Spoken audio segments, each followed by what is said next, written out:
sedikit ini kurang sehat, batuk-batuk. Ya, maklum ya, hari hujan, musim cuaca hujan, ya pancaroba. Baik Bu Ida, pada kesempatan hari ini saya akan melakukan percakapan praobservasi yang nantinya akan Ibu Ida lakukan di kelas. Ada beberapa hal yang sebelum observasi nanti dilakukan, ada beberapa hal yang akan saya sampaikan nih. Akan saya tanyakan. Yang pertama ini tujuan pembelajaran pada saat Bu Ida nanti melakukan pembelajaran yang akan saya observasi itu apa? Tujuan pembelajaran yang ingin saya capai itu di sini saya menyampaikan nanti saya akan menyampaikan materi teks cerita fantasi, Ibu. Di mana fantasi ini adalah sebuah cerita yang berisi imajinasi.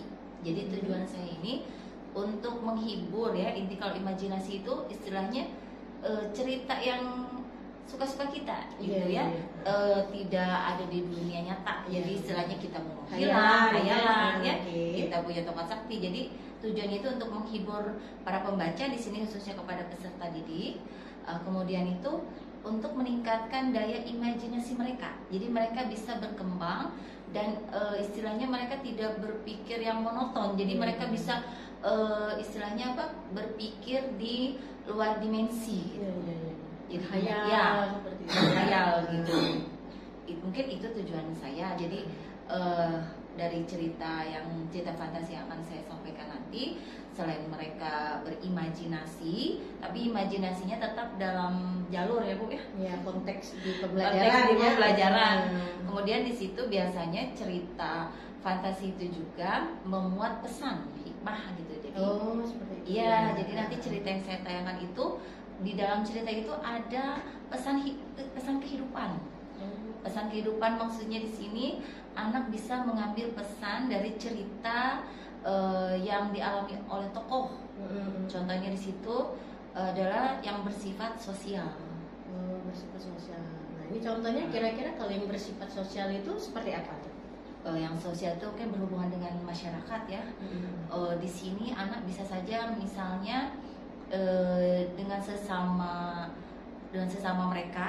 mereka bisa saling menghargai kawannya, atau menghargai itu dalam arti mereka menerima kekurangan temannya. Jadi di sini kita bisa juga seperti sosialisasi untuk apa istilahnya bullying, untuk tidak melakukan bullying gitu. Jadi istilahnya sekalian ya itu. Jadi ceritanya mungkin nanti saya pilih ceritanya yang bisa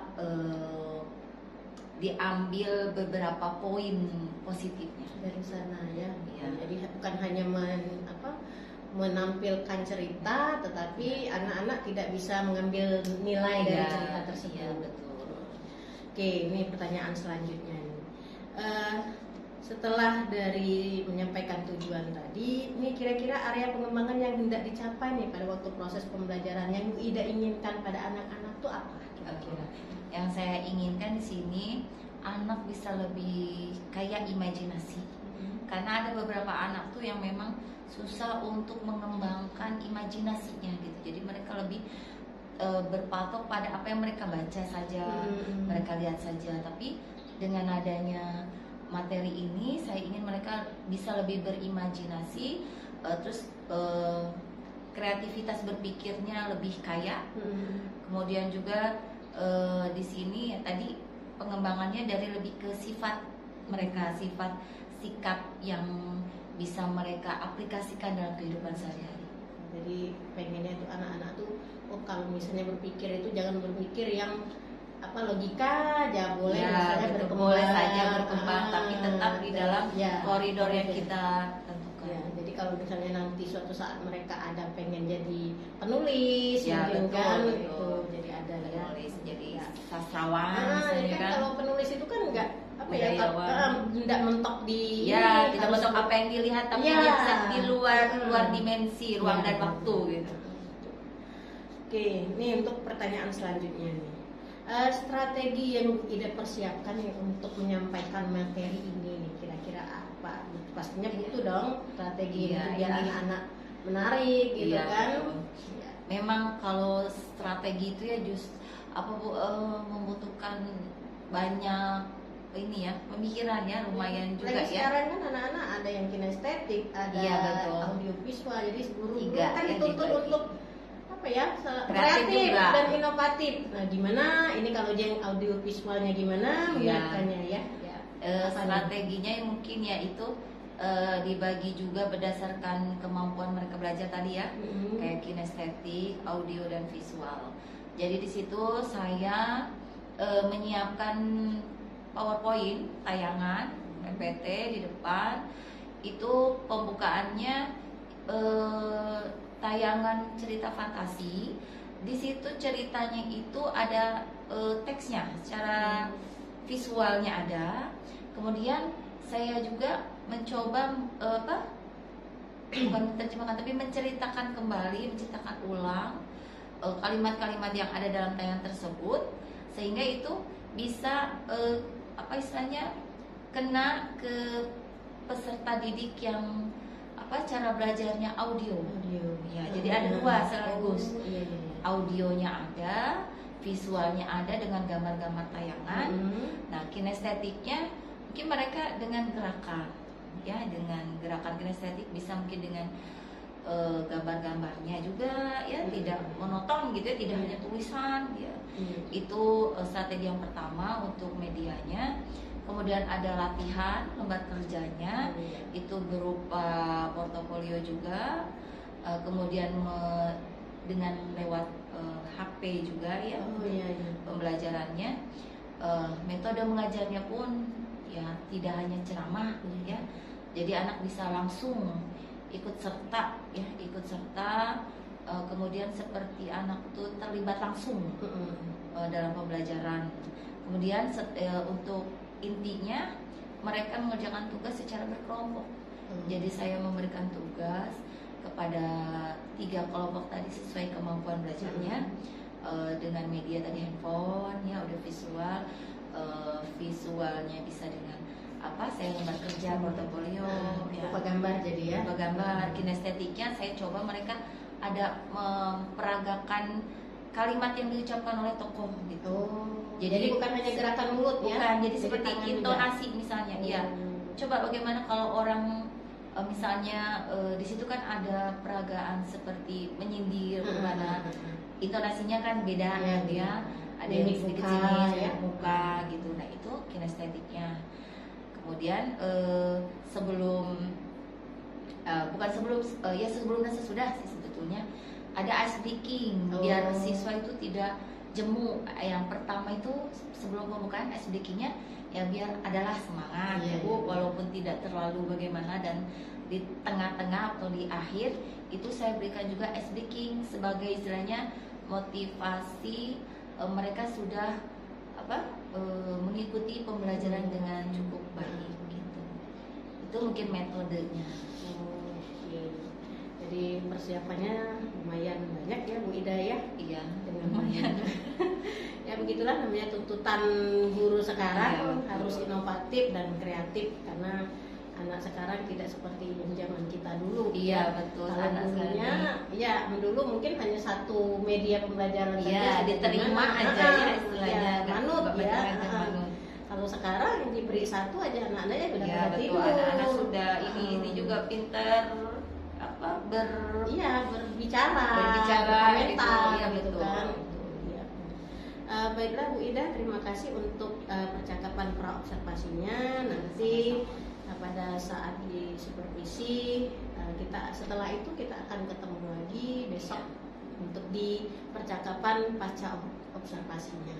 Baiklah, terima kasih atas waktunya hari ini. Ya, sama-sama. Ya, oke, assalamualaikum. Waalaikumsalam warahmatullahi wabarakatuh.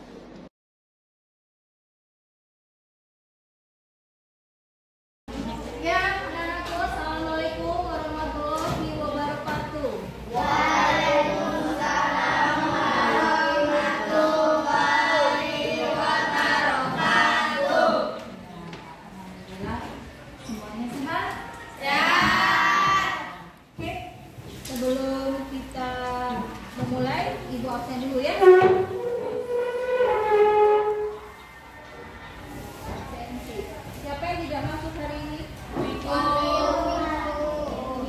keterangannya? Sakit. Sakit. Ada lagi selain Karir? Siapa? Karir. Karir kenapa? Sakit juga. Karir sakit. Yang lainnya masuk ya? Masuk. Ya. Oke. Anak-anakku, hari ini bertemu kembali dengan Ibu. Ya, kita belajar bahasa Indonesia. Oke. Sebelum kita belajar, kita ini dulu ya. Fokuskan pikiran kita, perhatian kalian ke depan. Tidak ada lagi yang bermain-main, tidak ada lagi yang pikirannya masih kemana-mana. Oke, Ibu tes konsentrasi dulu, ya. Konsentrasi. Konsentrasi dimulai. Ulangi, teman-teman. Konsentrasi. Konsentrasi dimulai. Satu, tepung dua, tepung tiga, tepung empat, tepung lima, tepung tiga, dua tiga kali. Oke, ada yang kali ya, kelebihan. Oke, nggak apa-apa. Tadi sudah fokus. Nah, sekarang sudah belajar. Ya. Oke. Hari ini kita masih ke materi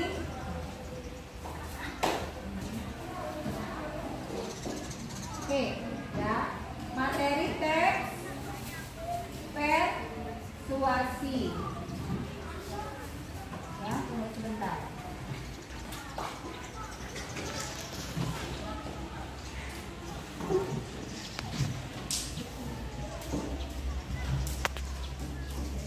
Ya. Sebelum kita memulai ada sedikit pantun ya. Kita berpantun dulu. Assalamualaikum. Waalaikumsalam. Baju kurung digelisa. Untuk dipakai ke kota baru. Hari ini belajar bahasa. Iya. Cakap lagi. Semoga semangat menggebu. Harus menggebu kita belajar. Ada lagi enggak ya? Ada lagi? Ya, masih ada. Makan cendol campur agar-agar. Makan sambal pakai nasi.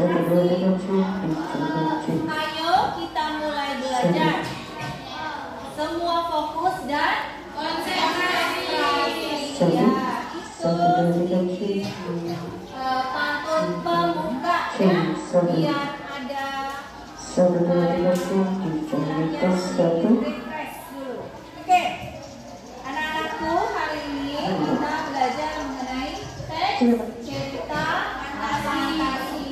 Di pertemuan kemarin kita sudah membahas cerita fantasi, yaitu membahas apa? Unsur. Ayo buka lagi bukunya. Membahas apa? Unsur di dalam, ya, unsur di dalam apa? Ayo, unsur di dalam cerita. Namanya apa unsur di dalam cerita?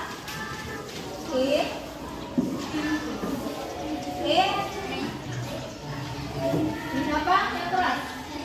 Tendensi. Masih malu-malu meong. Malu-malu meong. Jangan malu-malu kucing. Agak keras ya. Komik. Tahu komik? Tahu. Komik itu ada apanya? Selain cerita ada apa yang paling menonjol? Mau ini komik, ini cerpen. Ini dongeng. Komik itu ada apanya? Selain tulisan, iya. Ada gambar. Nah, mulai.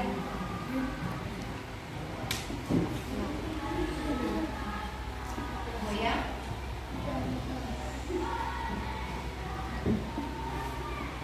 Ada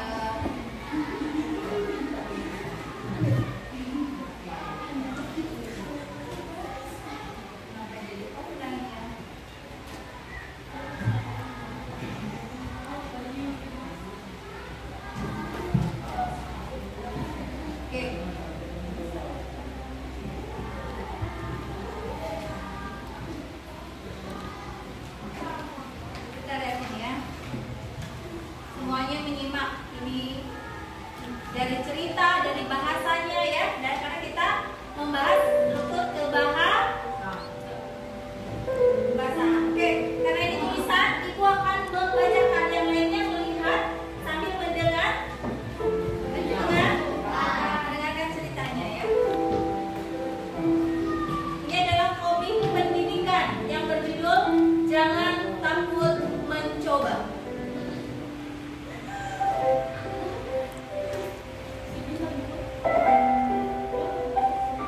Panji adalah siswa kelas 2 SMP di SMP Bronorejo, Jawa Timur. Dia sangat hobi menggambar, baik menggunakan kertas maupun komputer. Panji di sekolah termasuk anak yang kuper, pendiam, dan hampir tidak mempunyai teman. Merupakan imajinasi, Bu, cerita imajinasi ya. Imajinasi itu khayal. Ya, cerita imajinasi. Berarti kalau imajinasi itu terjadi tidak di dunia nyata? Tidak. Ya. Nah, jadi cerita fantasi itu penuh dengan imajinasi. Oke, kata Yani ya, jadi tertutup ya. Anggap saja ini ya. Yani ya. Dasar bodoh, kau selalu membuat kekacauan, kata Yani. Ada yang kasarnya? Ada. Kalian kalau dikatakan apa katakan oleh teman seperti ini, ditapai ya istilahnya ya. Oleh teman seperti ini, kalimat seperti ini marah tidak? Marah. Kita bersihkan seseorang secara langsung. Berarti langsung diucapkan oleh orang yang berbicara. Nah, kalimat tidak langsung adalah yang menyatakan kembali ucapan seseorang atau disampaikan oleh orang lain. Ucapan seseorang diucapkan oleh orang lain. Misalnya teman kamu berbicara, kamu sampaikan apa yang dibicarakan teman kamu kepada yang lainnya. Paham? Yang ditanyakan kalimat langsung, tidak langsung. Siapa yang ikut tanya? Oke, cirinya Bu. Ciri kalimat langsung, penulisannya pakai tanda petik. Ya. Jadi kalau dalam teks atau dalam cerita, kalau diawali dengan tanda petik, oh berarti mudah. Kalimat apa? Langsung. Pernah melihat kalimat seperti itu? Nah, banyak ya. 2. Kutipannya memiliki nada yang lebih tinggi dari bagian lainnya. Jadi intonasinya lebih tinggi ya kutipannya. Memiliki kemungkinan susunan pengiring-pengiring ya, atau kalimat penjelasnya. Contohnya ibu berkata.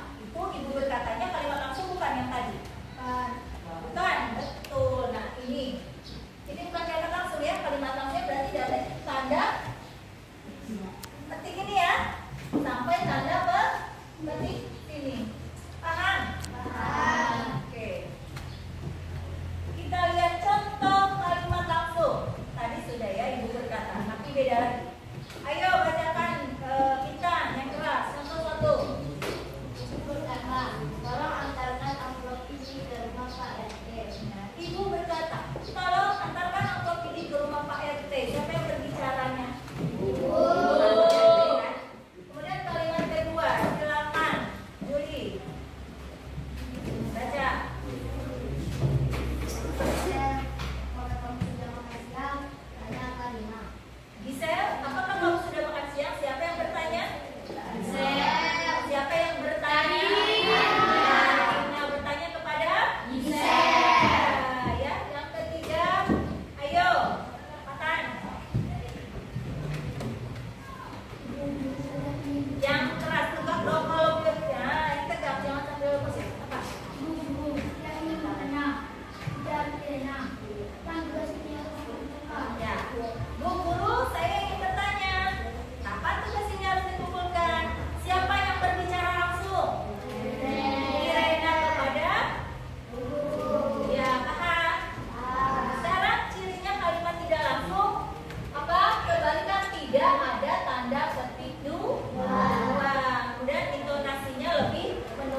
dia ingin makan. Nanti ibunya atau sayanya diganti dengan kata dia.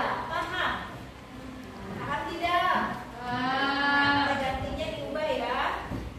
4, memiliki kata tugas. Kata tugas agar supaya 5, pada bagian kutipan biasanya berbentuk kalimat berita. Ada kalimat berita. Kalimat berita itu tadi ucap ibu, hujan kirim. Paham? Ya, semuanya. Konsentrasi. Konsentrasi dimulai. Konsentrasi. Konsentrasi dimulai.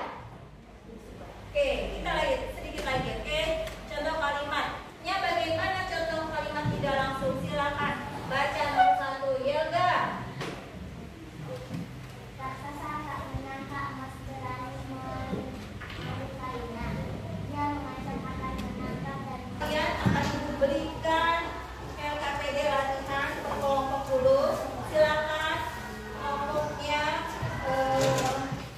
yang sudah dibagikan pada pertemuan sebelumnya, ya, berdasarkan gaya belajar. Silakan yang kelompok pertama di sini.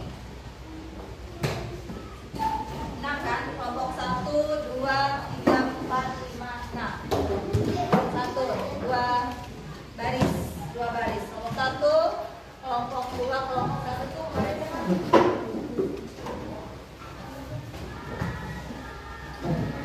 kelompok Yelga. Kelompok Yelga. Oke, anak-anak, sekarang sudah berbentuk kelompok formasinya ya. Nah, Ibu akan memberikan tugas LKPD kelompok dulu. LKPD kelompok, kalian nanti ada yang media pembelajarannya memakai handphone, itu untuk audio dan kinestetik ya. Di situ akan Ibu bagikan link komik yang berupa video. Dari komik tersebut kalian identifikasi majas sarkasme yang terdapat dalam komik tersebut dan juga kalimat langsung serta diubah menjadi kalimat tidak langsung dari cerita komik yang kalian baca atau kalian dengar dan lihat. Paham? Ada yang mau ditanyakan dulu, Bu? Bagaimana saya belum mengerti? Sudah mengerti tugasnya? Ya. Berarti ini Ibu bagikan dulu ya. Silakan. Ini video mereka video ya. Video ya.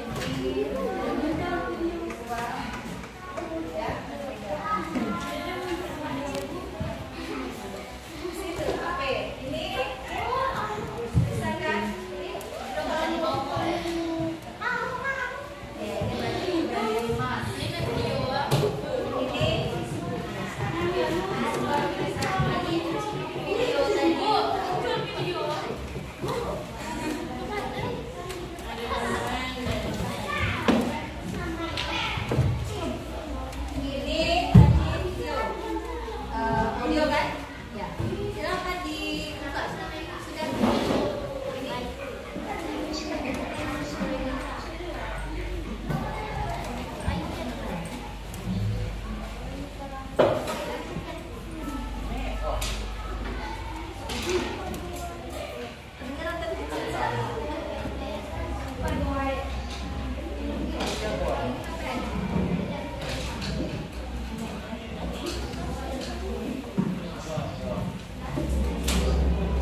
Yang sudah silakan presentasi depan.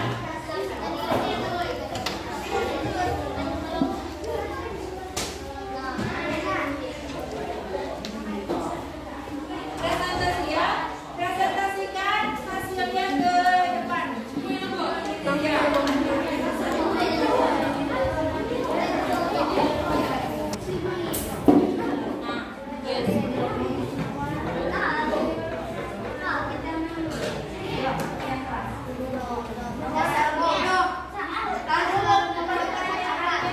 Pertanyaannya apa dulu? Bacakan.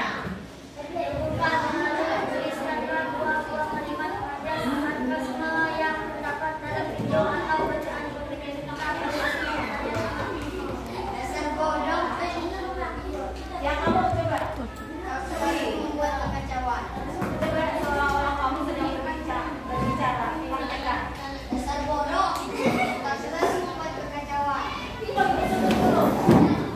Ya. Oke, silakan. Ini ada tes, nanti kalian kerjakan PR ya. Oke ya.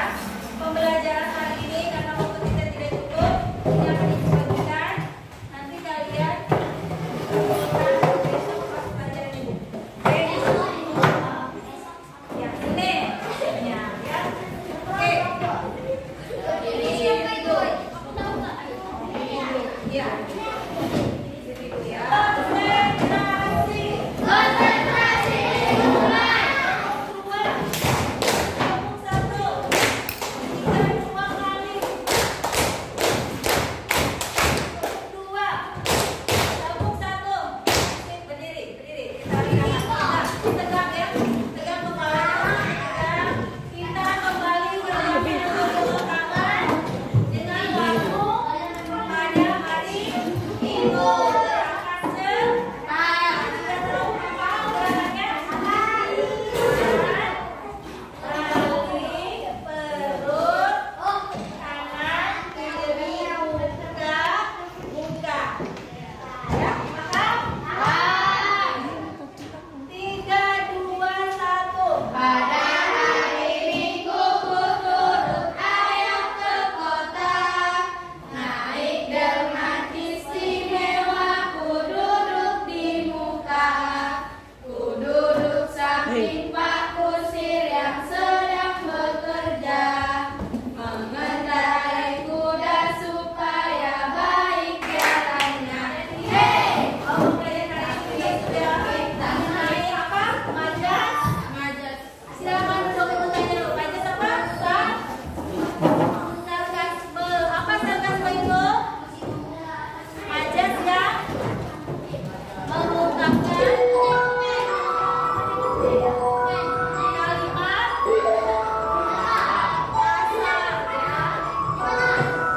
Saatnya masuk kembali. Anak-anak segera siapkan diri.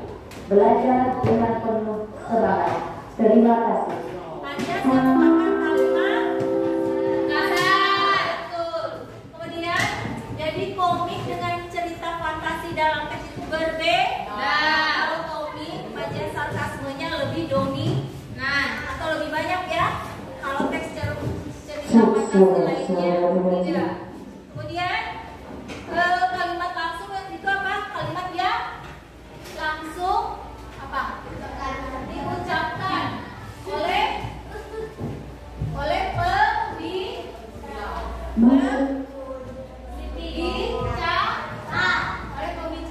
Kalau kalimat tidak langsung,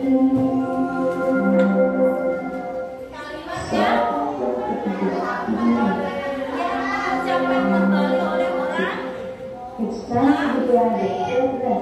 Paham tidak? Betul. Ini kalian menjam istirahatnya. Oke. Karena tadinya ada kabel-kabelnya lama, jadi agak terlalu ya. Ya, terima kasih pembelajaran kita saat ini. Ibu akhiri. Oh iya, sebelum Ibu akhiri jangan lupa tugasnya ya. Tugasnya tadi lihat tugas sumatif, tugas sendiri-sendiri nanti dikumpulkan besok.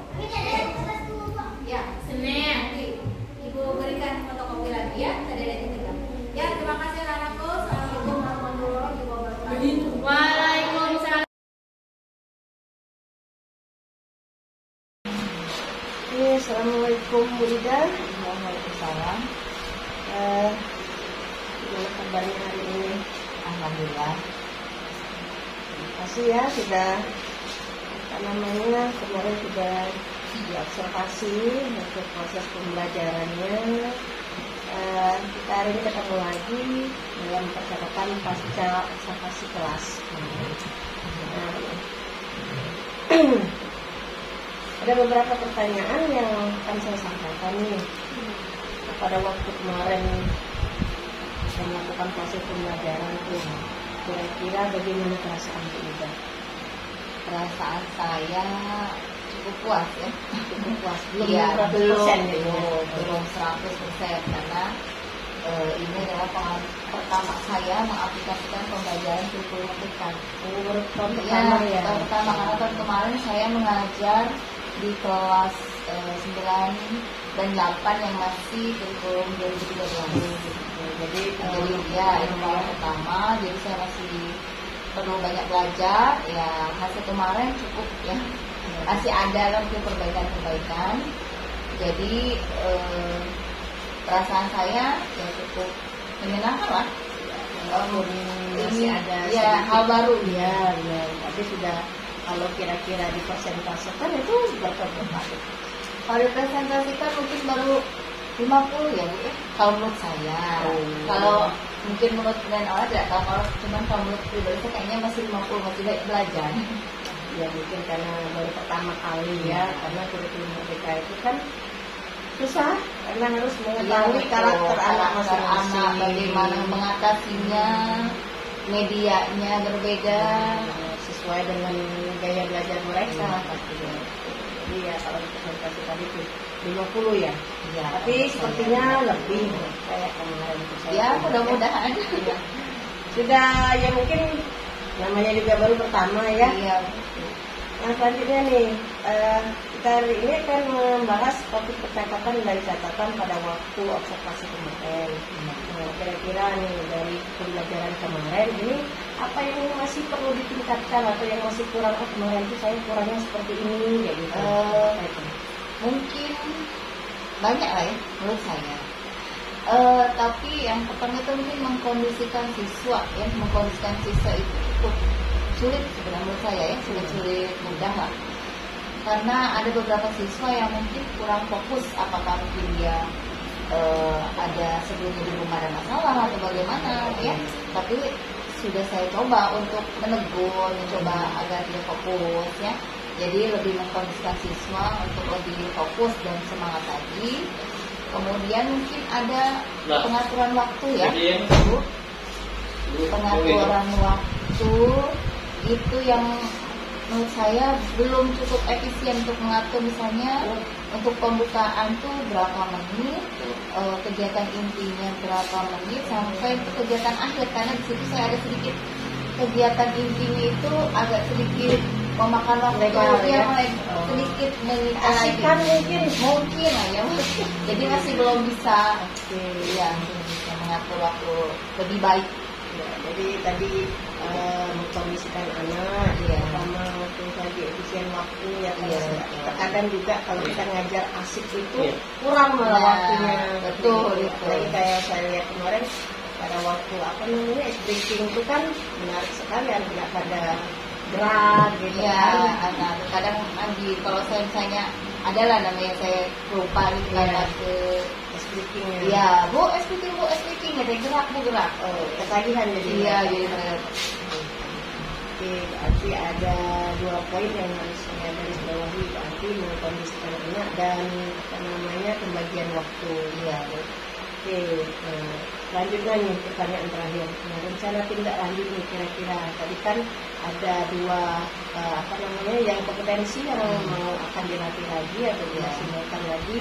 Nah ini tindak lanjutnya untuk dari kedua itu apa? Mungkin tindak lanjut saya belajar dari apa yang saya belum baik ya. Yang pertama mungkin lebih tindak lanjutnya tadi memfokuskan konsentrasi anak pada pembelajaran, bagaimana biar mereka bisa lebih menikmati, tidak terbebani, itu seperti apa. Kemudian juga tindak lanjutnya meningkatkan percaya diri mereka, karena mereka itu ketika untuk presentasi ke depan kelas itu ada yang untuk segan untuk menampilkan diri, Malu-malu, ya malu-malu, tidak pede. Saya juga entah kenapa, padahal kan sehari-harinya mereka sudah akrab kenal, tapi ketika presentasi itu apa dia tidak percaya diri dengan jawabannya atau bagaimana. Jadi tindak lanjutnya meningkatkan rasa percaya diri untuk kemandirian mereka untuk menyampaikan hasil mereka, hasil diskusi kelompok mereka. Apakah misalnya hasil diskusi itu terlepas dari benar salah, yang penting percaya diri dulu, percaya diri dulu keluar, ya tampil dulu gitu. Itu mungkin ya bisa benar salah, ya kalau benar salah bisa belajar. Arti melatih anak untuk tampil berani. Ya betul, belajar nanti tampil berani. Nah itu caranya kira-kira pakai apa kalau misalnya anak itu biar dia selalu tampil berani gitu, Pak? Ya mungkin lebih banyak lagi ya saya untuk membuat tugas secara kelompok, dan kemudian hasil itu mereka presentasi ke depannya hasil dari diskusi kelompok mereka, mungkin lebih banyak untuk tampil ke depan, lebih sering mungkin ya. Begitu, mungkin di luar itu ya nanti saya searching Google, mungkin bisa bertanya dengan teman sejawat saya yang ada pengalaman, melihat praktik baik teman ya, yang lain. betul. Oke, untuk percakapan pasca observasinya saya rasa cukup sampai di sini. Semoga nanti kedepannya pembelajaran Bu Ida itu jauh lebih baik sesuai dengan harapan yang Bu Ida inginkan ya. Dan ya memang kalau menjadi guru itu apalagi sekarang susah ya, harus banyak referensi, mengenal siswa dengan istilahnya karakter yang berbeda-beda, sangat dalam gitu, mengenal siswa tidak hanya di luar. Iya benar. Jadi kita harus memang tahu ini latar belakang ininya dari mana, perlu melihat emosionalnya mereka itu seperti apa. Iya, jadi saya psikolog lagi ya Bu. Benar sekali. Double. Iya benar. Ya itulah tugas kita sebagai guru ya. Betul. Oke, baiklah Bu Ida, terima kasih untuk waktunya hari ini. Ya, semoga nanti kedepannya kita bisa ketemu lagi pada observasi yang lebih baik lagi. Ya, terima kasih Bu Ida. Iya, sama-sama Bu Ida. Waalaikumsalam warahmatullahi wabarakatuh.